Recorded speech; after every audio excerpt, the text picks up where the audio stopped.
آج بھی جس کے تعلق کی بنیاد مصطفیٰ نہیں ہے وہ اپنے ایمان پر نظر ثانی کرے۔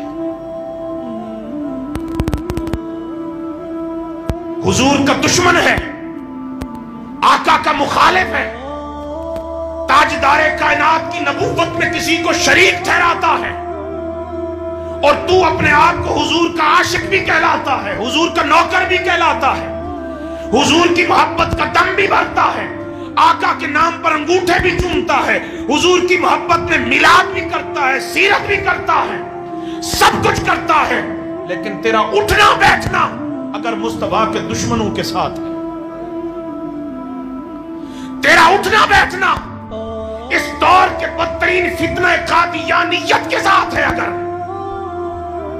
تو تجھے پھر اپنے ایمان پر نظر ثانی کرنی چاہیے، نظر ثانی نہیں، نظر ثالث کرنی چاہیے۔ کہاں کے پھر مسلمان ہیں؟ صحابہ کرام نے تو تعلقات،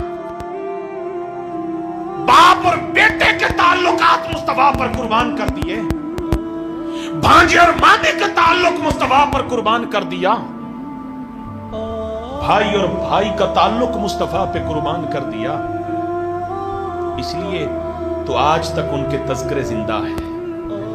اس لیے ہم اور آپ بھی اگر تاریخ میں امر ہونا چاہتے ہیں دوستو، اپنے تعلقات کی بنیاد مصطفیٰ کو بنائیں، مصطفیٰ کو بنائیں جو حضور کا دشمن ہے۔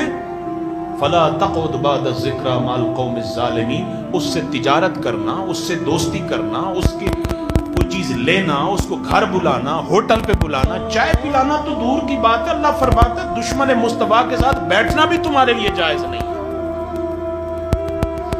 حضور کو سب کچھ سمجھے۔ اللہ تبارک و تعالی آقا علیہ السلام کے ذکر کے صدقے ہم سب کے حال پر مکرم فرمائے۔ اللہ کریم انسانیت پر حضور کے قدموں کا صدقہ اپنا رحم و کرم فرمائے۔